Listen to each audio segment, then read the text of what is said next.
this week's assignment, I'm going to be a PA AC in South Carolina for a golf shoot. Whoa, tire just fell.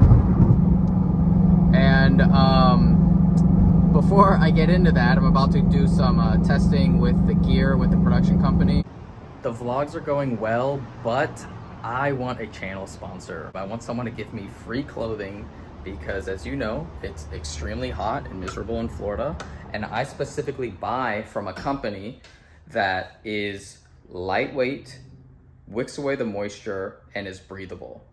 And it's extremely expensive, but it's the only one that does that, except for this company.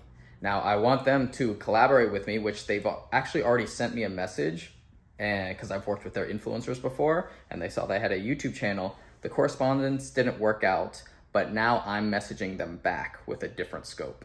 So this is the email, and the first part is just showing a screenshot of what we messaged before. It didn't follow through, like I said.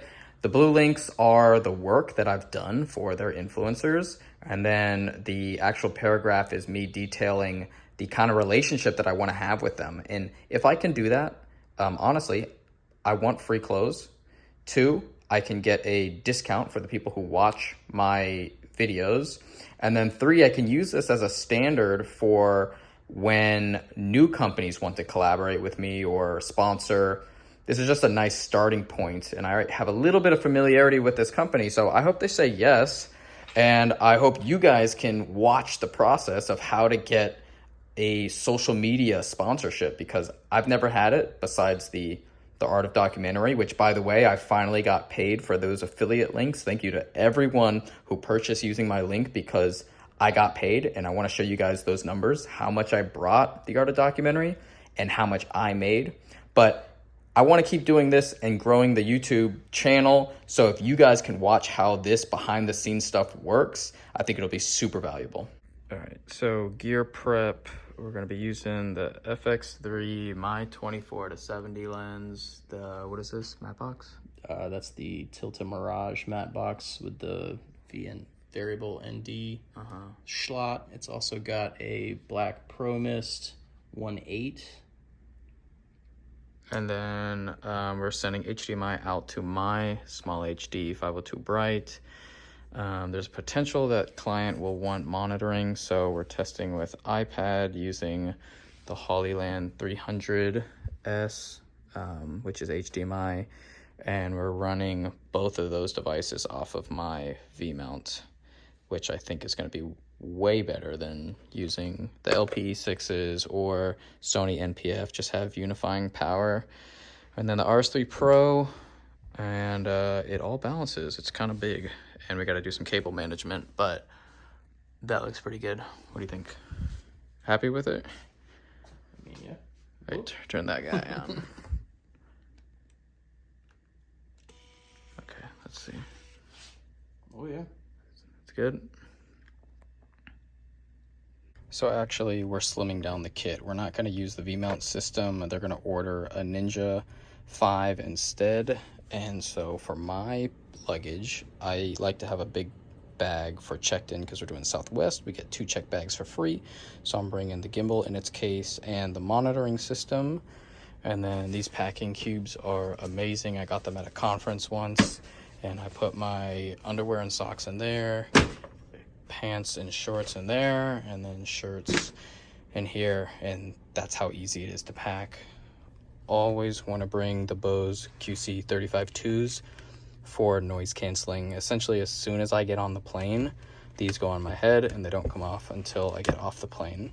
Even if you're not listening to music, they're still really good for noise canceling. But if you are watching or listening to a podcast, I have YouTube Premium, so I download a lot of videos before getting on the plane, and that way I can just watch them and listen to it in perfect quality.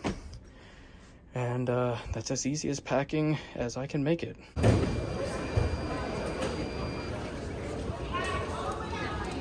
No children. No. I want to share some of my favorite tips for traveling. If you have a media pass, you can get an extension on the size limit and the weight limit for your checked-in bags. You just gotta go online and check before and see what those restrictions are.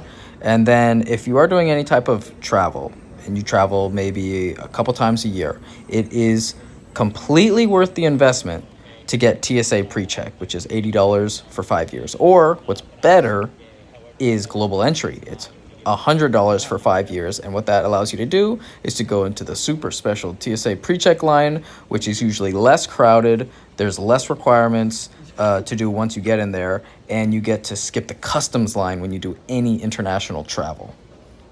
So the pre-check line is actually longer than the general, but they have to take off shoes, take out laptops, take out all that stuff.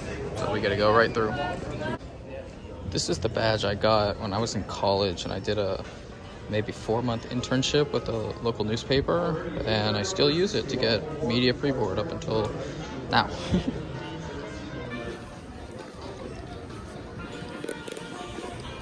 How's it going, man? I need to register for the media pre-board for carrying camera equipment.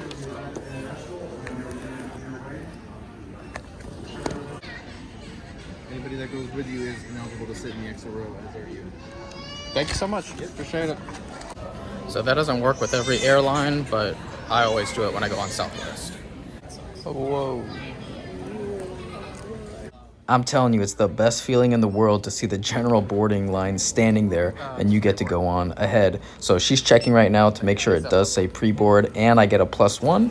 So my coworker gets to go with me and we get to go straight onto the plane. I always pick window. I'm not an aisle guy. I love having the window to myself, leaning against it, and I usually pick the 3rd aisle. This time I'm in the 2nd, so it was extremely fast to get off the plane while everybody else is tied up back there. So a quick plane change and then onto our final destination. We made it to Charleston, and the first stop is actually a U-Haul. So we have a lot of props for this shoot, so we opted to get a cargo van instead of a rental car. And we have to do a 2-hour drive tomorrow, so not the most comfortable, but that's gonna be our vehicle for the trip. She's beautiful. Probably thought we were robbing the place, but I love seeing little waterways everywhere.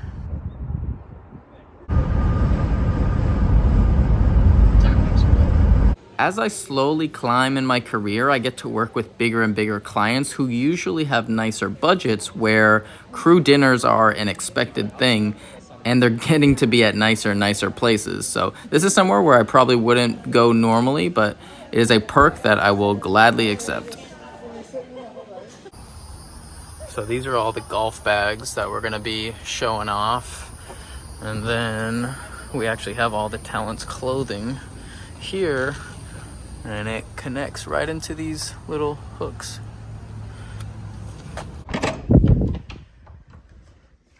Not a bad room, double bed, little view, and I'll probably use up just this part and won't touch anything else. They said this pool was heated. It's definitely not. But the point of this vlog was to show you what happens before the production days, which is just as important. So the next 2 days, I have insanely early call times and very long hours. I'm gonna be an AC, PA. Those jobs kind of mesh together when you're on a lower level like I am, but I still think it'd be valuable for a lot of you to see what this type of production is like. So just throw any questions or comments below, and I need to get some sleep, and yeah, long couple days coming up.